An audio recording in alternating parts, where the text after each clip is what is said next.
Physics की इस lecture series में आप लोगों का स्वागत है बच्चों। और लेक्चर स्टार्ट करने से पहले मैं आप लोगों को कुछ बातें बताता हूँ।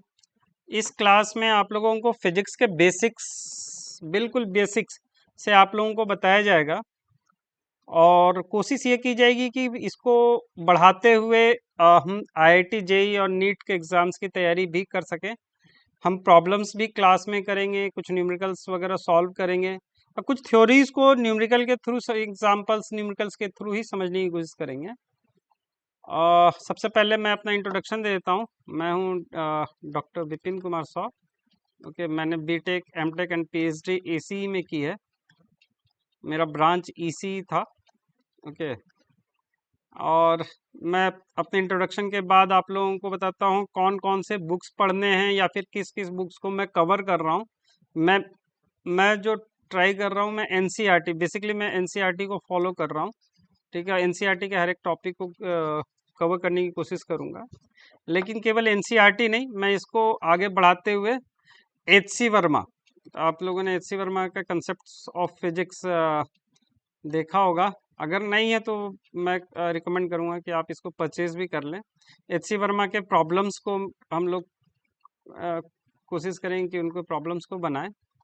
और एक बुक का रेसनिक हैलिडे की बुक आती है फिजिक्स की, रेसनिक हैलिडे, उन उस बुक को आप लोग परचेज कर सकते हैं।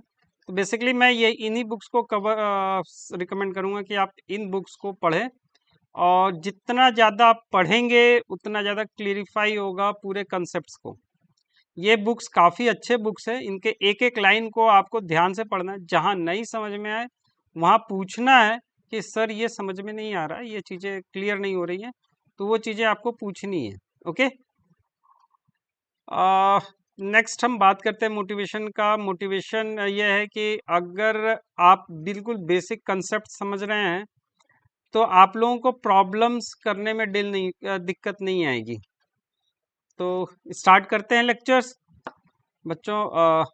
कोई क्वेरी हो, कुछ भी हो, तो आप चैट बॉक्स में पूछ सकते हैं, या आप टाइम स्टैम्प डाल करके पूछ सकते हैं कि ये सर ये चीज़ें जो हैं मुझे क्लियर नहीं हुई या आपने कुछ गलत बता दी है, तो वो आप मेंशन कर सकते हैं अपने चैट बॉक्स के अंदर।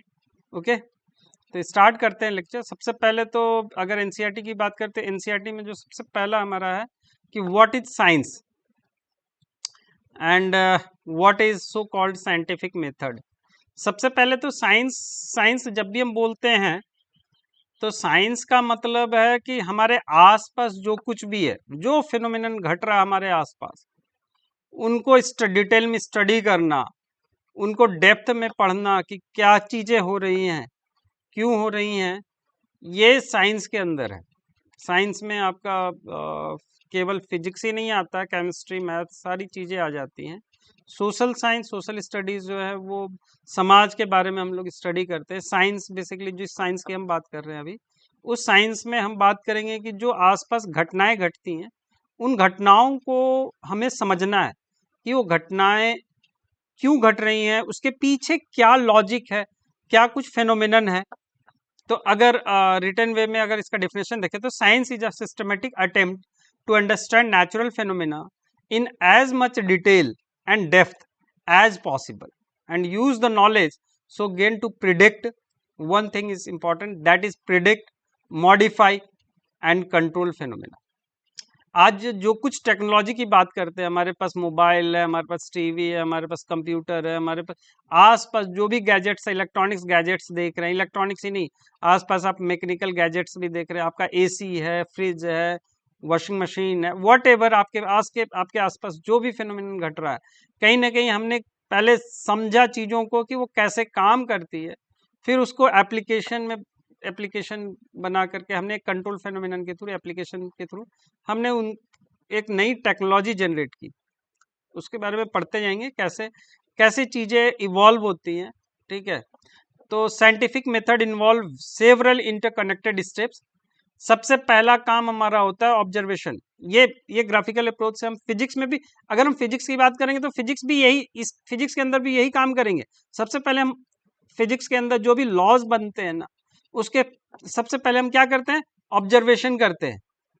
जो कुछ भी अपने आसपास घट रही हैं, जो कुछ भी हो रहा है, उसको हम पहले ऑब्जर्व करते हैं कि ये क्यों हो रहा है। जैसे किसी ने ऑब्जर्व किया कि हम न्यूटन का नाम लेते हैं कि उसने ऑब्जर्व किया कि पेड़ से हमारा एप्पल गिर रहा है। ये फेनोमेना ऐसा है जो कि रेगुलर हो रहा है और सभी देख रहे हैं, बट इसको ऑब्जर्व करना, ऑब्जर्व करके इसके बारे में सोचना कि ऐसा ही क्यों हो रहा है, ऊपर क्यों नहीं जा रहा, ये दाएं बाएं क्यों नहीं जा रहा, ये नीचे ही क्यों जा रहा है, इज देयर यानी मेथड जो कुछ कोई अट्रैक्ट कर रहा है क्या इसे। तो इस तरह से ऑब्जर्वेशन बहुत जरूरी है। जो कुछ भी आपस में घट रहा है, मैग्नेटिक की हम बात करते हैं, ऑप्टिकल की बात करते हैं, तो जो कुछ भी घट रहा है ना, उनको ऑब्जर्व करना ध्यान से कि क्यों हो रहा है। इंद्रधनुष, हम इंद्रधनुष बोलते हैं, हम रेनबो बोलते हैं, वो क्यों बन रहा है। ठीक है।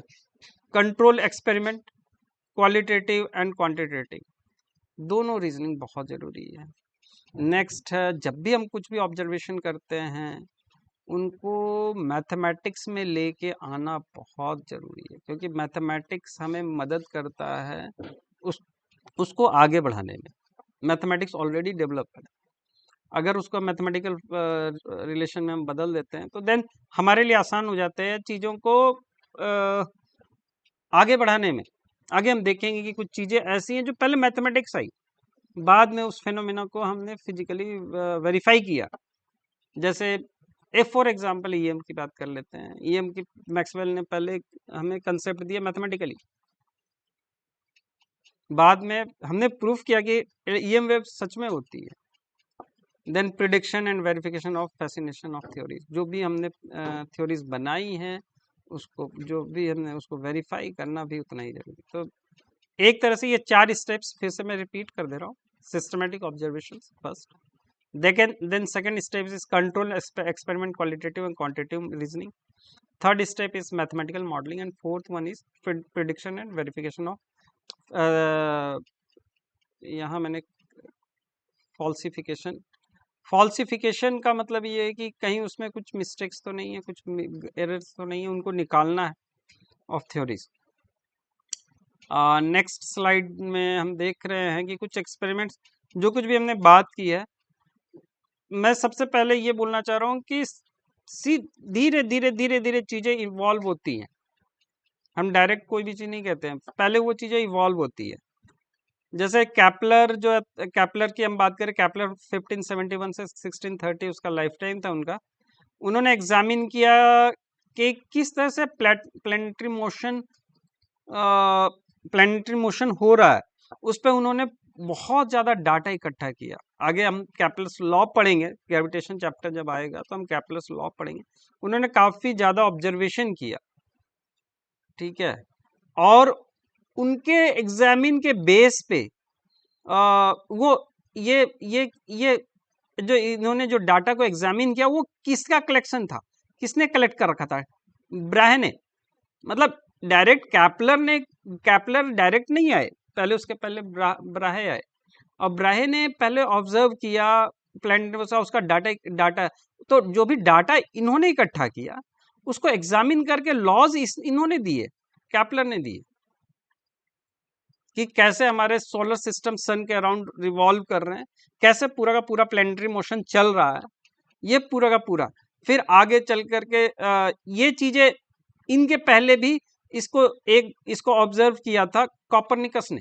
हम कॉपरनिकस के बारे में जानते हैं। कॉपरनिकस ने इस पूरे सोलर सिस्टम में सबसे पहले उन्होंने ही बताया था कि सन जो है वो सेंटर में है और उसके चारों तरफ सारे प्लैनेट रिवॉल्व कर रहे हैं।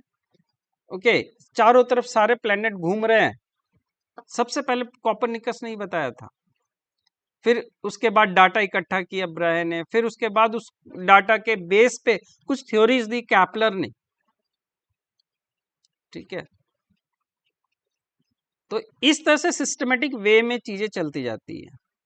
सेम अगर हम इस तरह का एक्सपेरिमेंट देखेंगे तो रदरफोर्ड ने एक एक्सपेरिमेंट किया था। रदरफोर्ड का एक्सपेरिमेंट हम लोगों ने केमिस्ट्री में भी पढ़ा है कि 1911 में उन्होंने क्या किया था, एक गोल्ड फॉइल लिया था जिसपे बम्बार्डमेंट किया था उन्होंने अल्फा पार्टिकल से, ठीक है, और उसके बाद ऑब्जर्व किया था क्या कुछ हो रहा है। इस बेस पे उन्होंने एटम का एक रूप, एक चित्र बना दिया था कि भाई ये चीजें हो सकती है, ये पॉसिबिलिटी, उस एक्सपेरिमेंट के बेस पे। लेकिन बाद में आगे चल के नील्स बोर ने, थोड़ा सा और नील्स बोर के काफी चीजें जो है उसने एजम्पशन, कुछ पहले एजम्पशन माना, फिर उसने एजम्पशन जो रिजल्ट्स आ रहे हैं उसके बेस पे उसने एजम्पशन लिया कि हाँ ये थ्योरी बन रही है, ये थ्योरी हमें लग रही है कि ऐसी थ्योरी हो सकती है।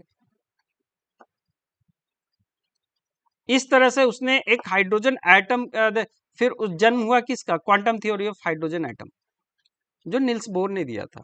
उसमें भी कुछ कमियां थी जिसको आगे चल करके दूर किया गया, और इसी बेस पे आगे चल करके डिराक, जिसको हम डिराक डेल्टा भी आगे चल के हम पॉल डिराक की बात कर रहे हैं, ये पॉल डिराक ने एंटी पार्टिकल का कंसेप्ट दिया। इसने केवल कंसेप्ट दिया, इसने ये प्रूफ नहीं कर पाए, लेकिन आगे चल के कार्ल एंडरसन ने 1930 में जाकर के 2 साल के बाद इन्होंने प्रूफ किया एक्सपेरिमेंटली। इन्होंने जो नील्स बोर के थ्योरी है उसके बेस पे कंसेप्ट दिया था डिराक ने। तो चीजें ऐसे ही इवॉल्व होती है, चीजें ऐसे ही बढ़ती चली जाती है। ऑब्जर्वेशन, सबसे पहले ऑब्जर्वेशन होता है, डाटा होता है, उसके बेस पे हम लोग कुछ थ्योरी बनाते हैं, उस थ्योरी को पहले वेरीफाई करते हैं कि कहीं उसमें कुछ गलतियां तो नहीं है, दूसरे चीजों पे अप्लाई करके देखते हैं कि हाँ ये चीजें सही हैं, फिर जा करके हम फाइनली पहुंचते हैं इस बात पे कि हाँ ये थ्योरी जो है वो हर जगह लागू हो रही है, हर जगह इंप्लीमेंट हो सकती है। ओके, तो हम फिजिक्स की बात कर रहे हैं। साइंस, जब हम साइंस की बात करें तो साइंस फिजिक्स से बिल्कुल भी अलग नहीं। फिजिक्स का मतलब, फिजिक्स अगर फिजिक्स वर्ड हम जब बोलते हैं तो फिजिक्स हिंदी में हम भौतिकी बोलते हैं, मतलब ऐसी घटनाएं जो हमारे आसपास हो रही हैं। फिजिक्स का अगर मीनिंग देखें तो फिजिक्स का मीनिंग होता है नेचर। इस नेचर में जो भी घटनाएं घट रही हैं, जो कुछ भी हो रहा है, उसी को स्टडी करना हमारा फिजिक्स कहलाता है। Physics is the study of nature and its laws. बहुत सारे तरीके से इसको कहा गया, discovering the laws of nature is physics, या we only discover the rules that are operating in nature, that is physics. और स्टेप्स की बात करें तो वही स्टेप्स होंगे जो स्टेप्स हमने अभी अभी बात की है, जस्ट वही स्टेप है। सबसे पहले हम ऑब्जर्वेशन करते हैं, गेस करते हैं रूल्स को, फिर हम उनको रूल्स को टेस्ट करते हैं, रिफाइन करते हैं, और फिर समझते हैं कि हाँ ये फाइनल यही रूल जो नेचर में काम कर रहा है। Different events in nature take place according to some basic laws, and revealing these laws of nature from the observed event in is physics. I hope यहाँ तक क्लियर होगा। फिर ज़्यादा लेक्चर को लंबा नहीं करते हुए आज स्टॉप कर रहा हूँ इस लेक्चर को यहीं। नेक्स्ट क्लास में हम लोग फिर मिलते हैं। Thank you for watching.